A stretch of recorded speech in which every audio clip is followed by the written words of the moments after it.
The United States men's national team fall to the Canadians. The domestic leagues played straight through the international window, and we check in on that thing they call the Club World Cup. That and more here on Monday's Morning Kick-Around.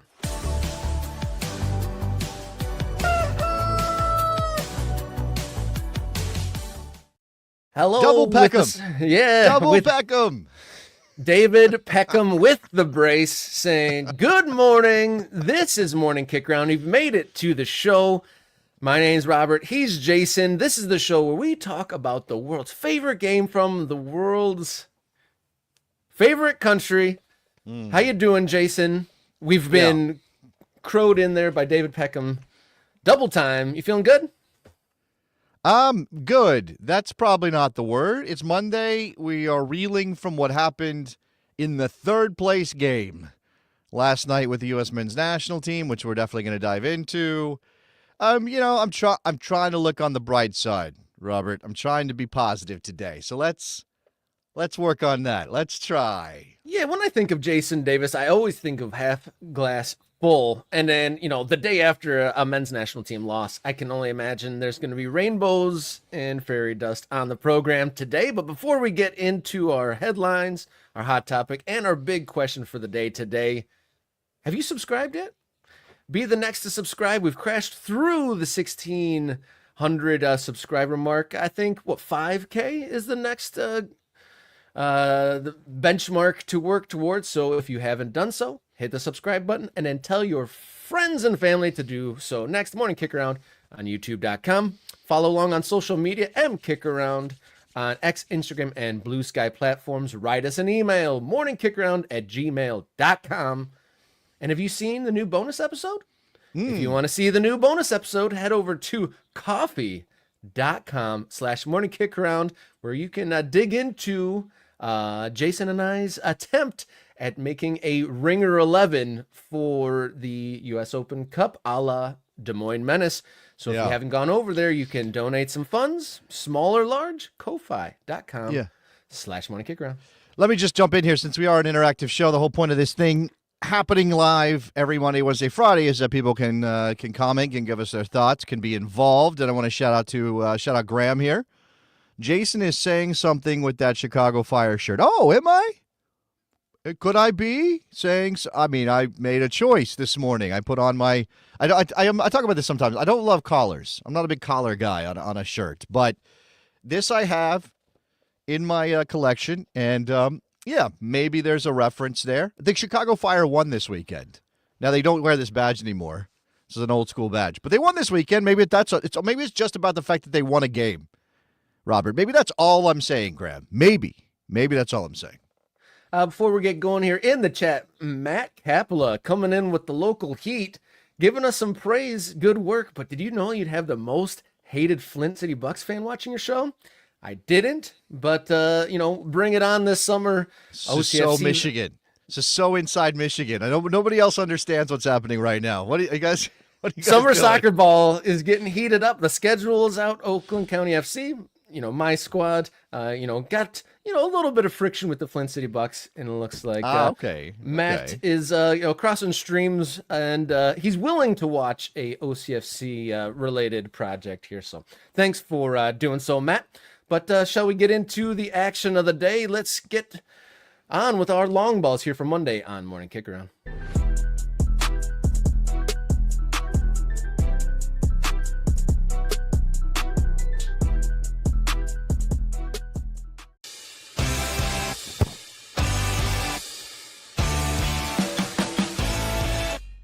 We procrastinated long enough. We do have to get it. Monday's long ball number one. I'm Robert. He's Jason.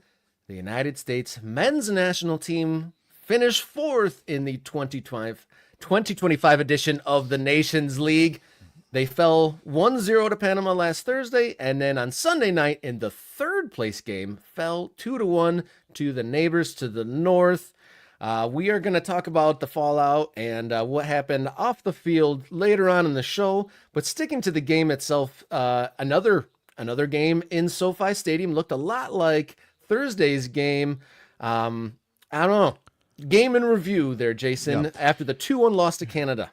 Well, okay. So they scored a goal, which That was was nice. positive. That felt good. That felt That good. felt good. It was Timothy Weah, Diego Luna, and Patrick Agyemang combining for a very nice goal. There just wasn't enough of that. Right? There just wasn't enough of the U.S. men's national team showing any particular danger on the evening against Canada. Obviously, giving up the goal that they did, put them behind. They get the equalizer, and then Jonathan David is a very, very, very good goal scorer, and he scored a very good goal. Our guys were, wow, man, wanting for effort, wanting for effectiveness. There were just there was lots of ponderous play, which was still a feature of the game against Panama, but also again an issue here in this match. I mean, I think they were better. I mean, you're going to hear it from Mauricio Pochettino when we review the post-game comments. He said that first they opened up fine. I mean, it was okay to begin the game, but you can't just rely on being better in the beginning of the game if you don't score, if you don't find the goals. We can individually pick out performance and say he wasn't good enough and that other guy wasn't good enough. What about this? I think people like Diego Luna. I think he showed the tenacity and the talent, the skill that is necessary in this team. Obviously, he's playing in Major League Soccer, and that's going to be a question that we broach at some point this week and maybe on this show today. Is there something missing here with the U.S. men's national team in their attitude? I saw Matt Doyle was posting on Blue Sky about how he's been saying for a number of years, 4 or 5 years, that there are no bus drivers in this team, that you've got a bunch of passengers. You got a lot of guys that are role players or secondary, tertiary players in their club sides. Like, even if they start and play a bunch of games, like say a Weston McKennie or a Tim Weah, or name another starter for the U.S. men's national team, Tyler Adams, good player, very good player for a Premier League side, a very good Premier League side. But does it fall to Tyler Adams to be the man at Bournemouth? No. Does it fall to Weston McKennie to drive the bus at Juventus? No. By the way, new manager coming for Weston McKennie and Tim Weah because Thiago Motta got sacked on a break. That's always fun when you get your walking papers during international window. Yeah, imagine being out of the country just to find out that your boss back home has been fired. That'll kind of make your head spin a little bit. Yeah. There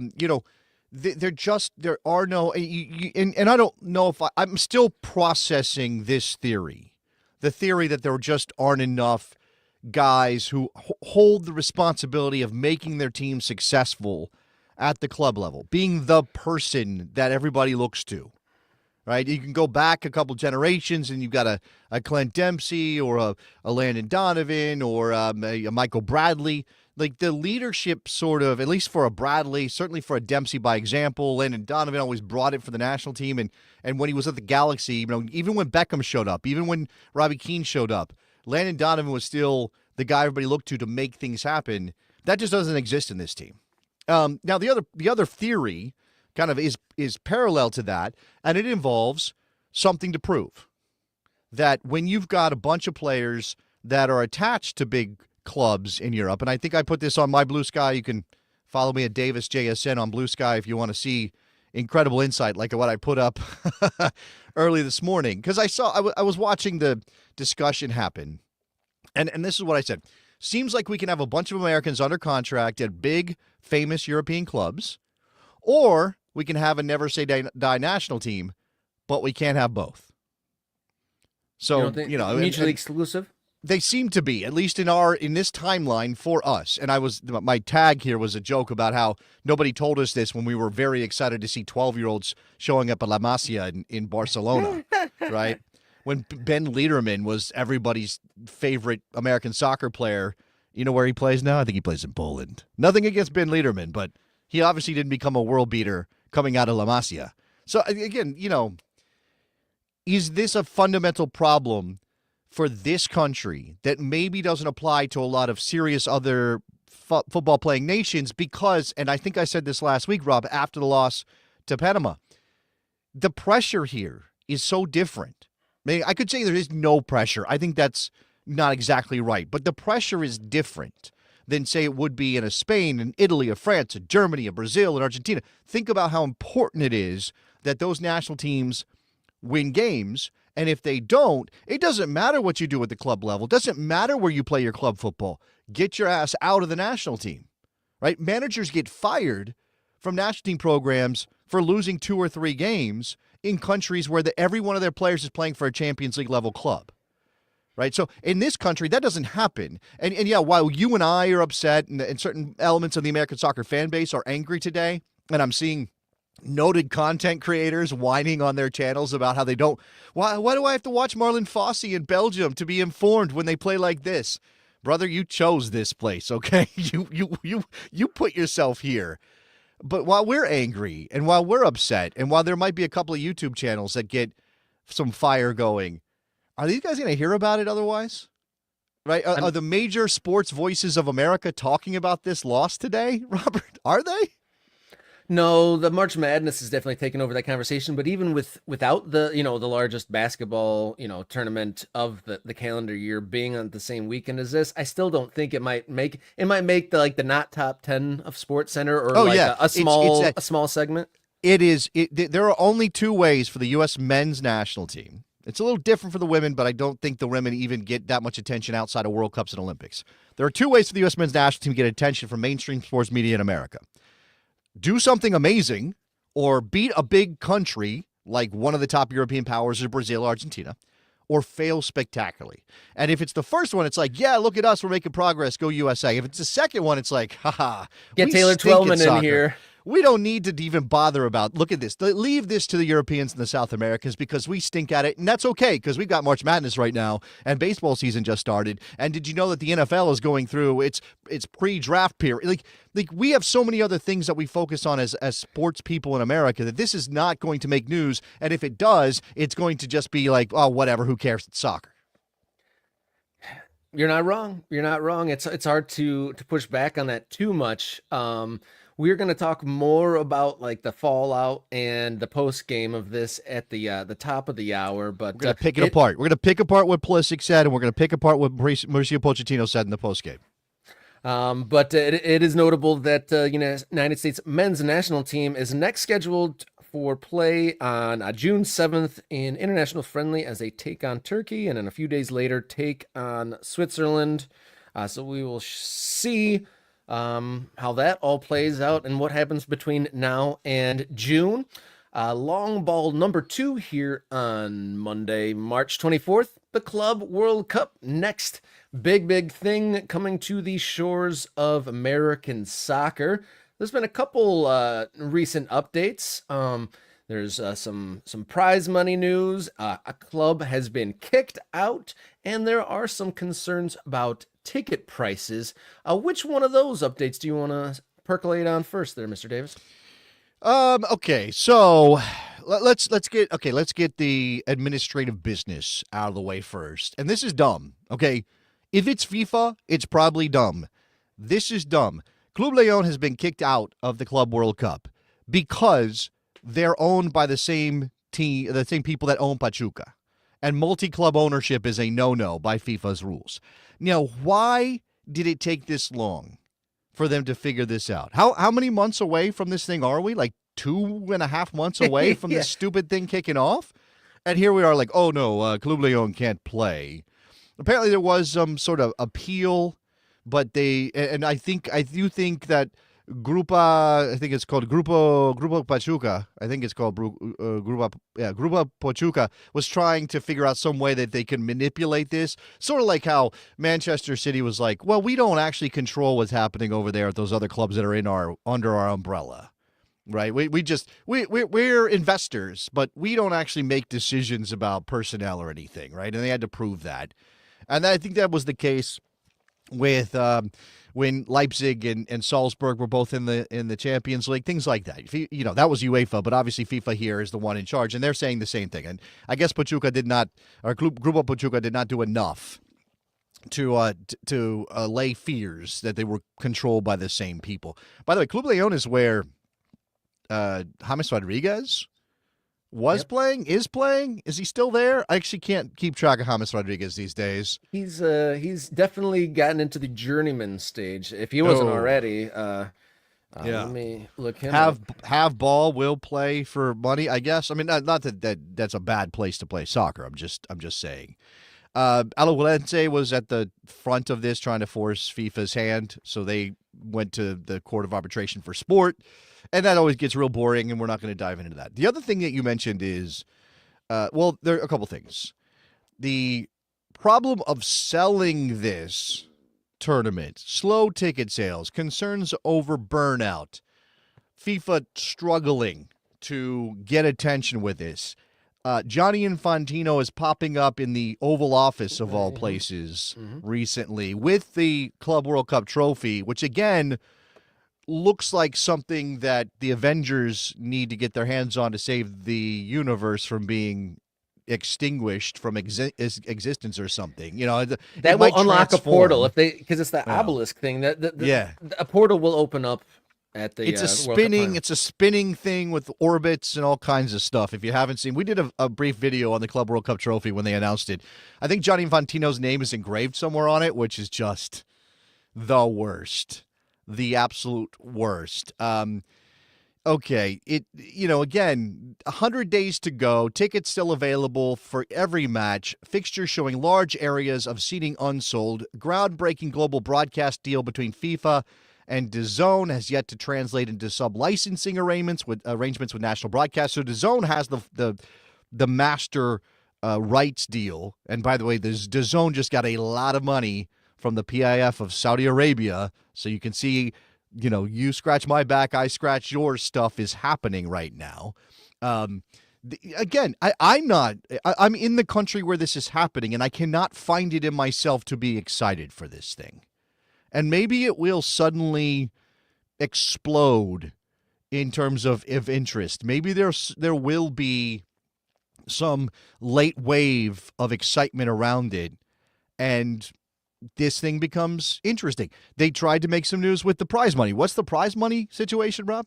$1 billion. $1 billion of prize money. How? And I would love to know how that's going to be distributed, depending on how this goes down. So this stems from the increased prize money comes as part of the annual report 2024, unanimously approved by the FIFA Council with a revised budget. The new budget sets a revenue target of $13 billion, investing nearly 90% back to global football development. And the Club World Cup is apparently going to be responsible for $2 billion of the expected 13 to come in the next World Cup cycle. And they are claiming that they are going to put all the money that they put into this tournament back into the FIFA reserves, and everything that already exists will remain untouched. So they're, kind of spinning some platitudes. I don't know if that's basically just shorthand, like we got a blank check from the Middle East, and so now we're going to try to entice these clubs to come here when they were already sitting on the fence. As we remember, Real Madrid and some other very notable teams, clubs, and officials have, aired some misgivings about this. And what kind of smooths over misgivings there, Jason? There will be a solidarity pot, meaning this is for money for clubs that aren't participating to spread the wealth. Look, this is to dress up the fact that they are jamming yet another tournament down our throats and asking players to put their bodies on the line for this tournament, right? This is oh, you think this is bad that we're doing a Club World Cup with all these teams, 32 clubs in the United States in the summer, when there might be a moment for players to actually rest and maybe we're all burnt out on games? Well, guess what? We've got $1 billion that we're going to be distributing. So you shut up and sit there and buy tickets, please. This is just a way of managing the discussion, the narrative around this project. Silver lining, or trying to be, trying to find where the ticket sales come from. We as sports enthusiasts and consumers of it, just in general, as sports fans, there's so many competitions, it's pretty hard to look too far ahead of our nose. Do you think perhaps once the tournament is actually right there on the doorstep, people get excited and buy? It's possible. I mean, they may have to cut prices, right? They may have to say, "Hey, come to the Club World Cup for $9.99. You get a hot dog and a beer." I don't know. I don't know what they're gonna do to sell these games. And again, it's a month of soccer. It's going to be so the variance in interest from the clubs, we don't exactly know what teams are going, in terms of talent, what they're going to bring to the table, right? Isn't that don't you have a serious question about what players are actually going to be involved in this from the biggest clubs? Like, we're about to watch the end of the Champions League this year, right? One of the teams involved in the Club World Cup could very well be the Champions League winner, the reigning Champions League winner. We're talking about Real Madrid. We're talking Bayern Munich, PSG, all still alive in that tournament. Will they bring their Champions League winning players? Will Harry Kane play in the Club World Cup because Bayern Munich wants to win it? Or will Real Madrid bring Vinny Jr. and Jude Bellingham and Kylian Mbappe because they want to win it? Or will they bring a bunch of reserve players and youth team players, and you're going to see number 65 starting at center forward for Real Madrid in the Club World Cup? I don't know. That's what I think. I don't know. That's an interesting take. Like, they're trying to put summer soccer in the United States that is competitive, right? And then so all this work and all this money, I wonder if they have anything written into the arrangements to where X amount of, starting star players are required to put in a certain amount of minutes, because this could fall into being, a dressed up version of the club friendlies. No, they're having to. I mean, the teams have to participate because FIFA's telling them that they need to participate, and FIFA's ultimately in charge. But they cannot possibly dictate, oh, you have to play that player or you have to play that player. I mean, I don't know how you could force that upon clubs legally. But even that, even if it wasn't legal, if it was just pressure. I mean, we've had this discussion. Sometimes clubs get criticized for playing reserve sides in the FA Cup, maybe in the later rounds. It happens every now and then. I seem to remember Arsene Wenger taking a lot of criticism for playing a reserve team a while back, obviously, at Arsenal. And, like, what can you say? Like, don't do it, Arsene, you've got to take it seriously. What he's going to say, well, I got games on the other side of this, and I'm trying to win a Premier League title or make the Champions League. How can you I mean, those players are under contract. There's players I can use. I'm choosing to use them. And that means that people are going to pay $500 a ticket to go watch the Club World Cup, and they're not going to see Mbappe or Vinny Jr. or Harry Kane or any of those players. That'll be tough. That'll be a tough ticket to sell if the first couple games happen and these big teams don't have their A1 lineups. So we shall see the Club World Cup coming to American shores this summer. We'll see how that all plays out. Moving along, long ball number 3 here for Monday, March 24th. Major League Soccer and USL played through the international break, while our attention was steered towards international soccer. Vancouver Whitecaps lost for the first time, as did San Diego. But as we were beginning the show, kind of the hottest news of the morning was Montreal actually firing their head coach as we come on. Press release from MajorLeagueSoccer.com. CF Montreal have parted ways with head coach Laurent Courtois. The club announced the assistant coach, Marco Donadel, will fill in as interim, and this comes just 14 months after his hire. What do we make of this, Jason Davis? I make of this that Joey Saputo will never change, is what I make of this. And I guess that's a good thing. It's kind of like mildly comforting that Joey Saputo just can't go more than a year or so without firing a coach. It's like just, oh man, it's like I got to get my taxes done. I don't know how it works in Canada, so I don't know about taxes up there, but I got to get my taxes done and get my car into the shop to get the oil change. I got to fire my coach. I haven't done that yet this year. It's on his drop-down menu of automatic messages. Is just fire coach? Yeah. Oh, Laurent Courtois, his home personal assistant, whichever one he uses, says, reminder, you need to fire your coach. Why? Because. Now, look, they lost 3-0 to Nashville. I have not checked their absences for the window specifically up there in Montreal. You know, they had some of their key players. George Campbell. I see Bryce Duke is in that lineup. Prince Ouso, who they just brought in from Toronto. This past year, Caden Clark got the start. I don't know where he's at in his development. Lucas Petrasso. Canadian international, who obviously wasn't called up. So, I mean, I don't know if this was their full 100% full strength squad. So maybe this was close enough that they went, well, that's a terrible performance, and you justify firing Laurent Courtois. Man, I can't believe it's happening this early, though.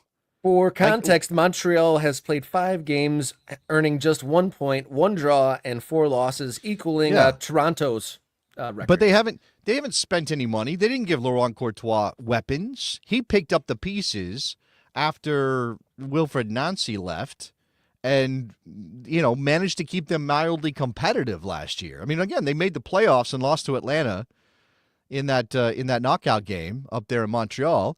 I don't know. It seems like how are you going to do better on the other side of this? Who wants to manage the CF Montreal at this point? Like, who really wants this job? I will also throw in there, just because it's out there and it's rumor, this is a club that has been identified as potentially relocating. I know that's come up with Vancouver because of the sale. And there is an idea that Indianapolis is lining up their serious bid to get into Major League Soccer. And would it be a pure expansion situation in Indy, or would they move a club down to Indianapolis? Perhaps one of the Canadian sides that's not doing all that great from stadiums or interest, or maybe the owner has lost interest in Montreal. Maybe this doesn't indicate that Joey Saputo is hands off if he's firing yet another coach. But who knows? Again, I'll just throw that out there for CF Montreal. Other results from the weekend, it looks as though Charlotte FC did not miss their American internationals, getting a 4-1 win over San Jose. Columbus drew 0-0. Cincinnati and Atlanta 2-2. Minnesota, LA Galaxy 2-2. Let me stop you, Rob. Let me stop you, because on Friday we protested picking interesting games, our Fab Four for the weekend, because of the international break and because of all the players that would be missing. And I'm going to grab some copy from my friend Joe Lowry over at Backheeled. It's cut off a little bit at the top. Let me actually see if I can make that a little bit better for you, so you can see what Joe wrote. Instead of rewarding its best teams or its teams for signing some of the best players from countries all over the world, MLS makes those teams operate with a hand behind their backs by playing games without those players.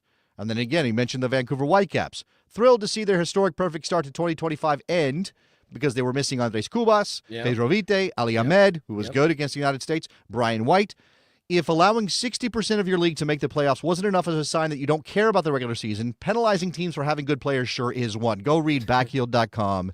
Go read what Joe Lowry is writing over there on that website, because he hit the nail on the head. And we said as much on Friday. And I will continue to say, how can you say, hey, here's more money to go spend in the market, or we're going to expand the reach of MLS when it comes to the player pool? We want you to improve. And you know what we wanted you to do? We want you to find the best players, particularly from this region, because clubs are incentivized to go out and find the soft spot. And, oh, by the way, go down to South America and find some talented players. And it's okay if you want to get a player in development who maybe isn't there yet. But if you can get an international, we're going to celebrate that on our website. We're going to write a big list of all the internationals that got called up from MLS. And we're going to tell people, look at this Colombian, look at this Paraguayan, look at these players that are in Major League Soccer, and they're getting called up by their national teams in soccer crazy places like South America. Europeans who get called up to their national teams? Oh my God. It's like, oh my, look at how great MLS is. And then you play games when those players are gone. And then you tell those teams, you know what? It's terrible that you signed those players, because now you have to play meaningful matches. That could be the difference between making the playoffs and not, without those guys. That's ridiculous. It's absolutely ridiculous. Playing devil's advocate, what do you say to the folks saying, go, play the kids? I mean, play the kid. Fine. There are other What do you mean play the kids?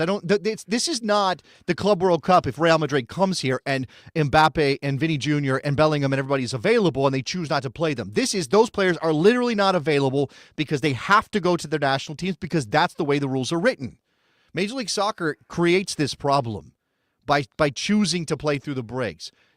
I guess it's okay to see the kids play every once in a while, but in terms of, hey, we built a roster to make the playoffs and we can't even use that roster to go to the playoffs or win games to get us there. Again, some of these teams are going to miss the playoffs by 1 point, Rob.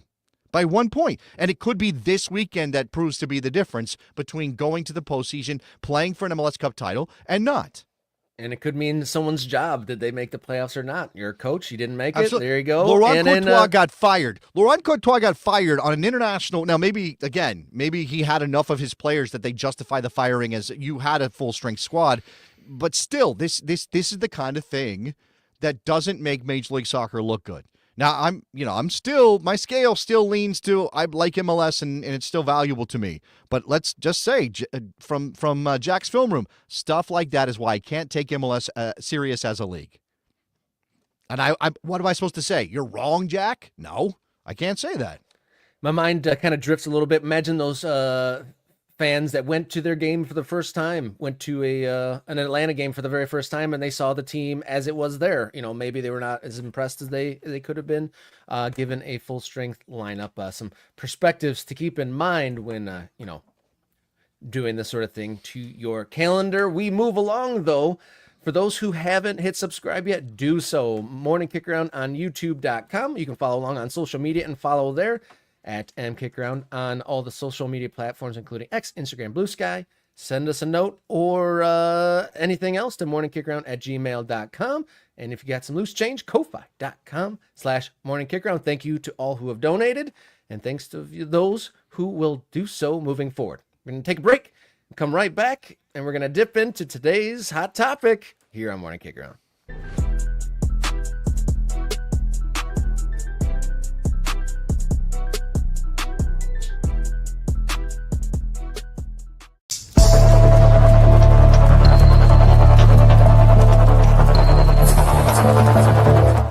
Welcome on in. Hot topic here on Monday mornings, Morning Kickaround. My name's Robert. He's Jason.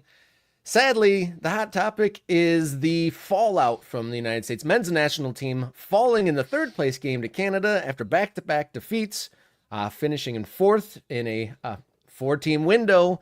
Lots was said after the game. They finished last. They qualified at least. The silver lining. They finished. 4 teams went to the finals of the Nations League, and the United States men's national team finished last. Is that not an accurate statement?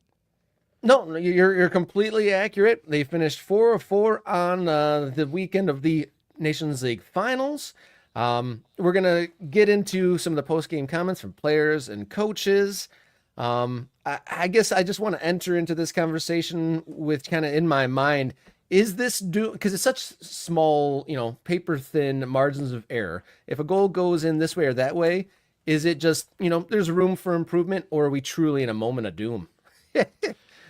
Well, that's okay. We're going to let Mauricio Pochettino have a comment on that because he did kind of address that idea. And he tried to drive a wedge between two different things that are negative thoughts. And I want to get to that. It feels bleak. Now, it always feels bleak immediately after a loss. Yeah. And again, if they had lost to Panama and beaten Canada, we might feel differently. Obviously, if they had beaten Panama, even if they lost in a final, we would feel, whatever.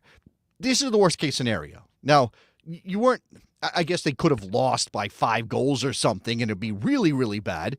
But you just see an ineffectiveness, right? A sort of dispiriting ineffect. There are moments that you go, oh, I can kind of see it, but it's not consistent enough. No. So what we're going to do here is play a supercut. I got Christian Pulisic. I've got Diego Luna very briefly. And then we got some Pochettino. So let's dive in, starting with Christian Pulisic. Obviously disappointed, yeah. We'll go see, we'll go talk now, and then, yeah, we gotta come back from this, of course. We're not at our best at the moment. And how do you get back to the best? The attitude within the group, tactically, is there something that you guys wanted to reinforce to get there? Well, now all we can do is go be an example at our clubs every day, be the best that we can be. That's how national team is. And then when we come back, of course, some things need to change and we need to improve. So, we're going to look back and see what that is. I don't have all the answers at the moment. Talk to me a little bit about the energy within the group right now. Gold Cup in particular, it's going to be a little bit strange because you might not have everybody in camp and there are fewer and fewer windows before the World Cup comes around. We'll see when it comes around who can be there. Obviously, the feeling is it's not good right now. We need to turn it around, and we can hopefully build some momentum this summer because we really do need it, and with big tournaments ahead. Poch has told me that he envisions you as like the perfect 10. His Christian Eriksen of what he had at Spurs. We've seen you play almost everywhere in the front line. How do you feel playing in that role? Yeah, I mean, I like it. I like playing in that. I want to pause it for a second. I'm not as interested in Pulisic talking about his role. All right, that's I guess it could have some direct impact on the way the team plays, and I guess it does matter if he's comfortable. He was very limited last night, Rob. I think I'm gonna have to pull. I'm gonna have to pull up the numbers from I believe Jeff Carlisle put them on his socials. The number of touches that Christian Pulisic had were tiny by what you would want for a player like him, right? If he's going to be one of your most influential players, you need him to be involved all the time. And he just wasn't. Here it is. Christian Pulisic had just 20 touches in 69 minutes of play. 0 touches in the box. 0 touches in Canada's penalty area. He was 7 of 12 passing. Those are not good enough numbers. 7 right? passes. Seven passes. 0 shots. Yeah, 0 shots. Yeah, I mean, otherwise the U.S. was terrible, right? Outside of the moment between Weah, Luna, and Ajaman, they were terrible. All right, let's hear him finish this out. That role a lot. They like the last 2 games. Obviously, I'm just not seeing as much of the ball as I would like, so it can be tough at times. But yeah, I feel comfortable in the role. Today you captained the team. How did that feel? Talk to me about that responsibility. I mean, this team is everything to me. I care so much for for this team, for this country. I hope people know that about me, and it's truly an honor. So anytime I get to do it and lead this country, it means a lot to me. Yeah. Okay, that's Pulisic. Rob, you tell. Look, I don't love doing an analysis of body language. Like I think people present in ways that maybe aren't completely reflective. Like we imagine you're supposed to do this or you're supposed to do that. If you're upset about the result, Christian, you should be ranting and raving and screaming or showing some fire or something. Now that he may need to do that. I'll get to what Pablo says because that's exactly what I'm talking about. He may need to do that to make us feel better, right? We need to be aware that he presents a certain way. And if you are going to be a major figure on this team, and I'm sorry, Christian, like this is a problem, I get it. If that's not who you are, like if you're just not that person, it's really going to be really difficult to get yourself worked up or to put on an act, essentially, right? But we may need that right now. We may need the U.S. men's national team fan base, such as it is, as it dwindles down to nothing because they are eroding our support for this team. We need somebody to show us fire. We need somebody, even Tyler, who talks in certain ways, doesn't really give me this like hostility about the result. Like, be angry. And I don't know that Pablo is exactly right. I think Christian Pulisic cares. I just don't think he's a leader that way. And that's a problem when your best player is not a leader that way. And I don't know what the answer is. Like, I've seen people say, let's bench him and see what happens because maybe he's not bringing in enough right now, Rob. When was that when he was benched? Was that a year or so ago when he actually did have that happen? I don't remember. But it did happen. It did happen once. Berhalter did do that at one point, or maybe it was one of the interims. There's been kind of a hazy memory since the World Cup as far as the timeline there. But I think it's a little harsh to say he doesn't care because, I mean, he clearly does. I think if he didn't care, I don't think he would take any call-ups or, travel the world and do all these things. And also, he's getting out ahead of it. He was like, well, I don't want anyone to question me. He's not going to turn down call-ups because then he's definitely persona non grata, and then he will. You don't do that. You don't turn down call-ups, and I would be extremely harsh if he did. But so you're saying you want him to pretend and just like start throwing MFers out there and see? I don't know. Like I'm about to bust some balls in the locker room. Maybe. I mean, again, like I don't know. I don't know how to judge his effort because we judge these guys on a sliding scale. If you're Christian Pulisic and you're scoring goals at AC Milan and you are identified, whether rightly or wrongly, as our best player, we demand an image of effort on the field. Now, he at one point was, I think it was Ismail Kone, pulling Ismail Kone 30 yards down the field as Kone was trying to pull him back on a breakaway. And I do think that we should look at that moment and say, all right, that's Pulisic. Pulisic's trying. He wants to make this happen. He wants to go. He wants to score the goal. He wants to win the game. again, he didn't have enough touches. Is it a matter of effort? I get that's really hard because you can't prove that these guys aren't putting forth the effort. Maybe there's something subconscious, and this comes back to this idea of lots of these guys don't have as much to prove on the club level as the previous generations of national teamers did. And here's a guy, we're looking at him right now, who does still have something to prove. And I think a lot of people identify him, and the way that he plays makes it easy to say, who cares? Diego Luna cares. Yeah, if there was a high water mark for me, it was his performance. He put the outward projection of trying and caring, and then I also think, he genuinely does. And like you said, he has a little bit more pressure on top of him. Let's. By the way, not a guy who needs to be a leader, but let's say what he said. I think you described it. I think we're all disappointed. I think it has to be a lot better, and I think we have a lot of things to work on. If you can find a silver lining, you got the start today. You look good. How are you feeling personally? I feel good, man. I think I've always been doubted, and I think it's just about getting your opportunity and making a statement when you get out there. And I think I did well today, but I still think there's another level to my game. You started out on the left. You finished on the right. After that wing swap, the goal came. Talk me through that tactical adjustment. Yeah, I think we were just checking both sides. I think whatever side I could get on the ball more, I think they want me on, right? So I think that came up, and I think a lot of movement and runs in behind that led to a lot of creativity. What's been the message from Pochettino for you specifically of how he wants to use you? Yeah, I think just the type of player I am. I'm creative. I'm a different style of player that we haven't seen in the U.S. for a while. And I think for me, it's just about continuing to develop my game and be free and creative and create chances like I did today. All right, well, despite the loss, it was your first official cap for the U.S., so congratulations. Appreciate it, man. Thank you. Okay, I think he means competitive. I think Nico is saying that. Anyway, it doesn't matter. I like how Diego Luna has internalized that he's a unicorn, that there aren't a lot of creative American players like him. And he said, I'm somebody that we haven't seen. Like, that's such a wild sort of self-recognition. I mean, he's not wrong. I'm not saying he's wrong, but to be the one who says it out loud, that's funny to me. Yeah, you're not wrong about that. And he was a spark out there, and he definitely looked like he was more willing to grind and get dirty than just about anyone out there yesterday. Yeah, okay, so let's hear from the man in charge. And this is multiple minutes. Hopefully we can get through a lot of this. This is Mauricio Pochettino after the game. Well, my reaction is the disappointment again. I think that is how we start Thursday and we finish today. Two different games. One game that should win against Panama and maybe playing now against Mexico. And another that is different circumstance, different situation that happened. But I think we start the game really well. And look, a lot of information. We are here to help and to contribute to all together to try to find a way to perform and to compete. Look, here is not to blame. It's not to find some guilty. I think we are all responsible about these two results. But yes, I think still a lot of time to the World Cup.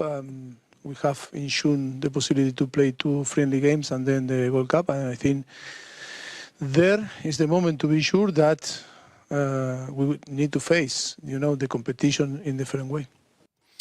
All right. Any thoughts on this? He said there's plenty of time to the World Cup, which and he kind of gets into sometimes teams don't perform well before a World Cup, which is a wild thing for him to say as sort of justification for where they're at. But I'm not sure there's a lot of time before the World Cup, right? When I'm watching this and just this whole weekend, is the honeymoon period with this coach is over. I mean, everyone was excited when he got hired. He's making large sum. He's one of the only coaches United States has ever had with, global name recognition, and everyone was very excited. Now it's like rubber hitting the road time. First real challenge, didn't really clear that first hurdle in this this sprint of a hire. Ran smack into it, like broke his ankle trying to clear this hurdle. Did he even get off the ground? Did he just run? Did the hurdle hit him in the midriff there? It's hard to say. And so him saying there isn't a lot of time, I mean, I guess that's a way of projecting confidence. He said there is time. He said there is time. That's what I meant to say. Okay. So sorry. if he believes there is time, there is calendar time, but actual time with his team is pretty limited moving forward between here and there. And it'll be interesting to see now that more time is needed for him to, get this all sorted out and get right and really pick his team. I don't think he knows his team yet. That's pretty clear. No, that's probably fair. All right. And then, like, working on the player pool and all those things. And what will try Gold to Cup versus translate Club quick World Cup look and like? not to go too deep is, I think we need to do better and more, and I think approach the game is in a different way. Approach the campus also, the camps in a different way also. I think everyone saw and feel that after Panama and Canada, things that we need to improve a lot, but in a collective way, and everyone need to. No identification. I just want to point this out. He's not so singling out anybody. I mean, this is not what he's trying to do. That thing like, oh, we're all in this together, which, again, it's pretty standard, but I guess it's good to note. Think, autocritic, be autocritic. I would love to talk about, the game plan, this or that, and we didn't find a way to penetrate or create chances, or how to build, or how to create different problems to the opponent, or how the opponent, put in a difficult moments on the team. But on the end, you cannot analyze the game in this way when you don't match, the opponent in some aspect that should be there, No. So he's saying right there, right, that we can't tactically analyze the game. We can't go back and look at the game and say, well, we didn't take advantage of this space or that space, or we didn't do these things, or here's where we failed, maybe defensively, whatever. He's saying we can't even do that because the attitude wasn't right. That's what he's saying. He's saying our posture, our mentality, and he's talking about, I guess he's talking about Canada, but he's probably talking about the two games as a set, right? That this is the problem, that the United States has some talent, but the mentality is missing, Rob. Yeah, that's a really difficult thing to hear from your coach. Like, we can't even do the thing that we need to do because our starting level wasn't even good. So I asked the question at the top of the show during our headline segment, is this just, thin margins and, a couple goals go here and there and it's not a big deal? Or is this doom and gloom? And hearing your coach say, I can't even digest this information because the attitude wasn't there, I would say that leans more towards the doom. Well, let's listen to how he kind of frames where the fans should be. It's no negativity. Where is the negativity? Well, maybe the pessimism. How do you create the pessimism? Yes, how do you create I like positive? the pessimism that is pushing us. A lot of the example you see in the different years in the World Cup. I seen sometime teams that were building, to play in the World Cup, they were not good until arrived the World Cup. I want to send the message to the fans: don't be pessimistic, and don't get bad feelings. That can happen, but I think the main objective is the World Cup. For us, we are building a new project, a new team. We are doing tests. We are analyzing players. I think today was a good opportunity for some players to see if they can, perform with us and be part. And I think that is the process that always is painful when you lose. But all right, I think that's enough, right? So that part there, Rob, negativity, no, or negativity. He was trying to drive a wedge between sort of a negative outlook, which he said no to, and pessimism. And he's trying to send the message like, hey, don't be pessimistic. Like, here's a reason why. You know why you shouldn't be pessimistic, U.S. men's national team fans who just watched your team fail against two opponents that traditionally we've had no problem with? By the way, last time the United States lost to Canada on home soil was the year my parents were born, Rob, 1957. 1957 is the last time the United States lost to Canada on home soil. Two times, or no, I can't remember. That's right. Did we draw with them in Nashville during qualifying? Somebody's going to help me out with that I know we information. lost in Canada, and we got a mixed result at home. I can't recall. I think that might have been a draw that felt like a loss. Anyway, this is what they were pushing out last night. 1957, last time the United States, blah, blah, blah. He's saying sometimes teams don't get good until right as the World Cup arrives.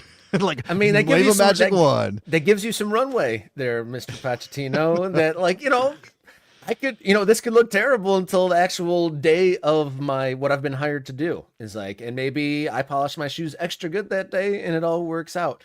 And to be fair, that is true. That has happened where host countries haven't looked good and they kind of figure it out when they're there. But I don't know if that's like necessarily an apples to apples there. And I mean, here's the difference, right? When you think about, and I don't know if was he talking about host countries, because I don't think he actually said those words, but maybe that's what he meant. We're talking, if you go back in the history and say, well, what's host countries struggled before the World Cup arrived, and then they put it together. I mean, who are we talking about here? Like, I don't know. Like, the last World Cup was in Qatar, and Qatar, they weren't supposed to do anything anyway, right? Then we had a World Cup in Russia. I don't remember how Russia did in that tournament. They beat Spain, which was pretty big. Okay. People questioned the levels of their endurance in that tournament. I remember that. Okay. Maybe they were bad leading up to that tournament, and he's talking about Russia. Maybe that's the case.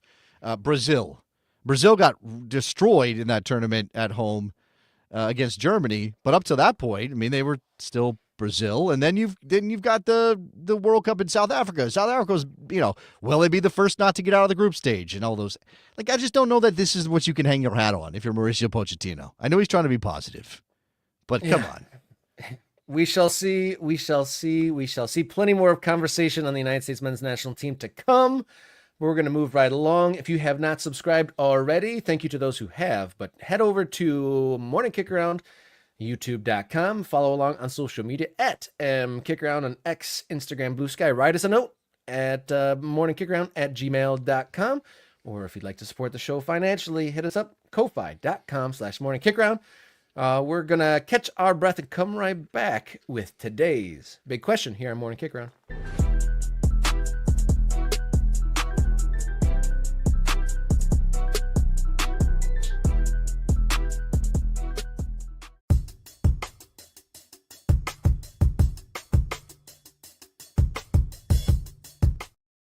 Big question here on Morning Kickaround, Monday, March 24th. I'm Robert. He's Jason. The question here heading into the segment, what will end up having a bigger impact on American soccer? The performance of the men's national team at the World Cup 2026 or the implementation of promotion relegation at the club level? Well, okay. Well, one of those, okay. Actually, I was going to say one of those things is definitely happening and the other one we don't know, which is a good performance by the United States men's national team in the World Cup. But that's probably not right because we can't count our pro-rel chickens yet, right? No. They're still incubating. Paul McDonough's doing the rounds, trying to assuage some fears, but talking up the idea of, it's still going to be a slow process. And, there might not be any relegation for a couple years as we try to figure this out. And we got to get all these pieces together, and there's going to be a lot of work and all that stuff. So, and by the way, I'm not trying to dampen excitement for pro-rel. I don't think you can jump both feet into the deep end in pro-rel and expect it to happen and go well and not flame out and fail within a couple of years. So I'm okay with USL slowly building to this thing, but it does mean we're going to have a little bit less of excitement around it, right? That's it. But obviously we can't count on the U.S. men's national team having a good World Cup in 2026. When you first said you can't guarantee any of them, and I was like, which one is he talking about here? Yeah, but what I'm going to say is, let's just, for the purposes of this question, right? This is what we're about. The U.S. men's national team have a good World Cup. I don't know if we need to define that. Let's say just because we're dreaming here, okay? And everybody in the chat, know that I'm dreaming. Semifinal appearance of the United States at the World Cup, okay? Morocco just did a World Cup semifinal. We've had host nation in South Korea make a semifinal run in a past World Cup. Made a good run. Well, yeah, but not hosts. But yes, Croatia is a much more accomplished footballing country than the United States of America. I'm talking about some of the lesser lights, Morocco, South Korea. Maybe we can do that, all right? So let's say a semifinal run, for the purpose of this question, a semifinal run for the U.S. men's national team at the World Cup next year. And obviously on the other side, pro-rel. Now, pro-rel's happening at the second division level in terms of the mentality. They want to be a first division. They want to launch that. It's not going to be an MLS competitor right away, and maybe never. So I think you have to put that in context. Rob, I think it's the national team. And I don't really think it's a question because we are a big event country. We are fireworks and halftime shows and when it comes to the U.S. men's national team, obviously the thing that pulls it along is that ability to rally around the flag and the patriotic element that comes with supporting your national team. Now, I think I've said recently on the show that one of the reasons our national team might struggle a bit to respond to the pressure of needing to win is that there's not a lot of pressure because the country only cares when they're either good or they're really, really bad, and then once they're really bad and they're acknowledged as really bad, we everybody forgets about them. Everybody just moves on. Either they get jokes made about them or not. Whatever. It's like they don't exist. And the opposite of love isn't hate. It's apathy, right? Like that's where the United States men's national team lies on the sports spectrum in America. But if you give Americans, and of all backgrounds and all cultures and all sports liking, an opportunity to bandwagon, they will bandwagon. They'll bandwagon harder than anyone's ever bandwagoned before. But the other part of that, though, is, Rob, and maybe you can give me your thoughts here. I do think that it's the national team over pro-rel. But there's a longevity issue here, right? You'll get a big burst of excitement around a deep run in the World Cup of the U.S. men's national team. But will it be temporal? Will it be ephemeral? Will it disappear quickly and sort of fade out? What would it mean for Major League Soccer or USL or any other men's soccer property in America when people can't directly connect what happens on the field in the World Cup to the leagues that exist here?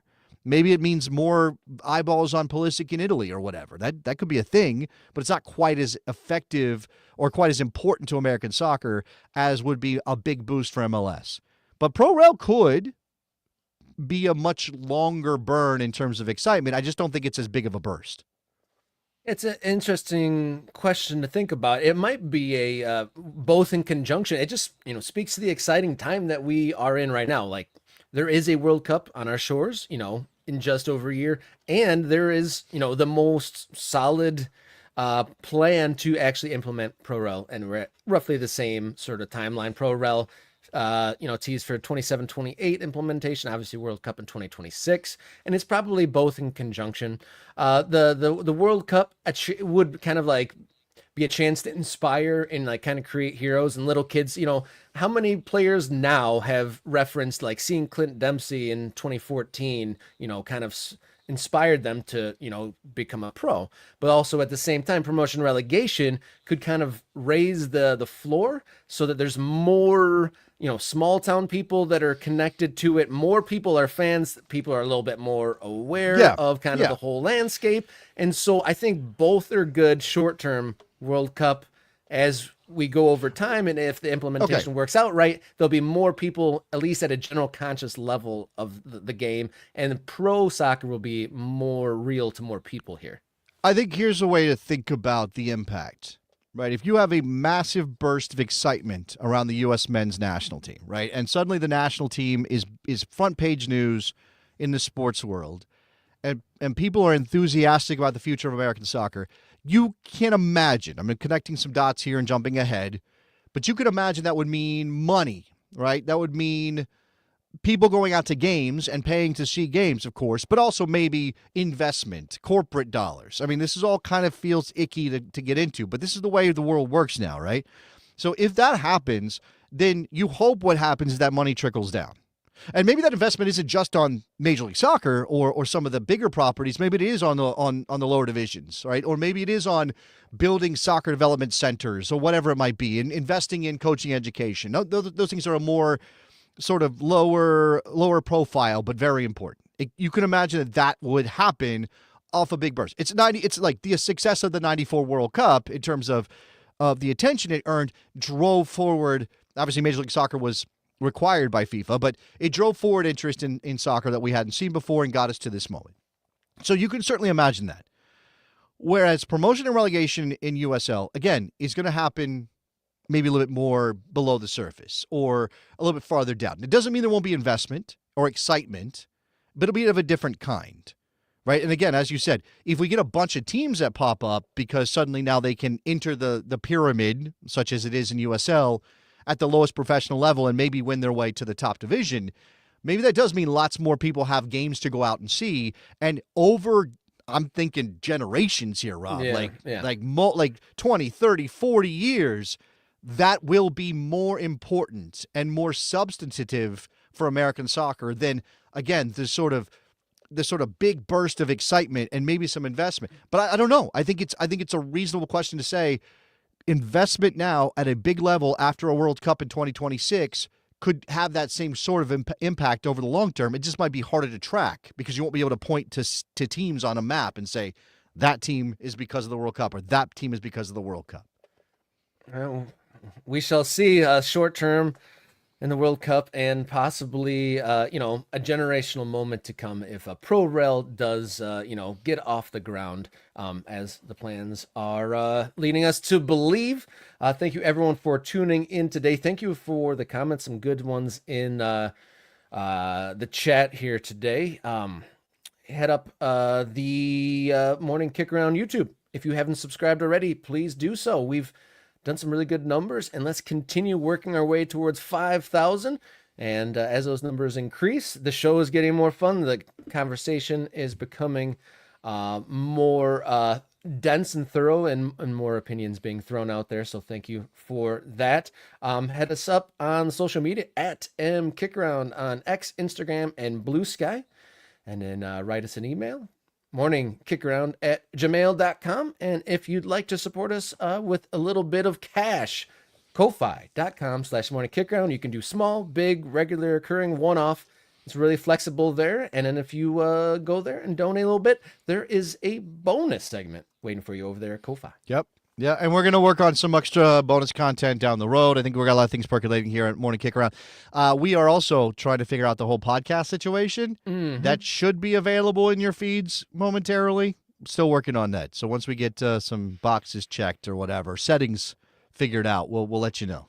So did you feel today was cathartic to let it all out, Jason, or are you more wound up and more pensive about it all? I'll probably spend the day all kinds of wound up and angry and hostile towards everyone around me. You guys should feel bad for my mailman, who I might see later on. I don't know. I don't want to be one of those people. This is where the problem lies. I don't want to be one of those people who gets so inured to mediocrity or failure or disappointment that then I just sort of like drift away. And I saw some posts today indicating that kind of attitude, right? Like, oh man, I haven't been disconnected to the national team since before I knew there was one. Or, why would I'm so happier now that I don't care about the U.S. men's national team. This is my entry point, right? I was one of those kids, young people, who was very excited to see the United States do anything on the world stage. And this is the clearest expression of American soccer on the world stage. You can talk about players being in big clubs, and that does matter and all those things. But this is what, we want a World Cup. We want a men's World Cup title. I'm so thrilled we have a women's team that is capable of winning tournaments in the women's game. But we want a men's World Cup title as well. That would be the ultimate for a lot of us, and it doesn't seem like we're getting any closer. So I'm still passionately connected to this team in ways that are probably bad for my mental health. Well, let's go outside, catch our breaths, get some fresh air in our lungs, and move on with our days, I suppose. But our Monday has been kicked. We will be back on Wednesday morning. Until then, everybody, please enjoy yourself.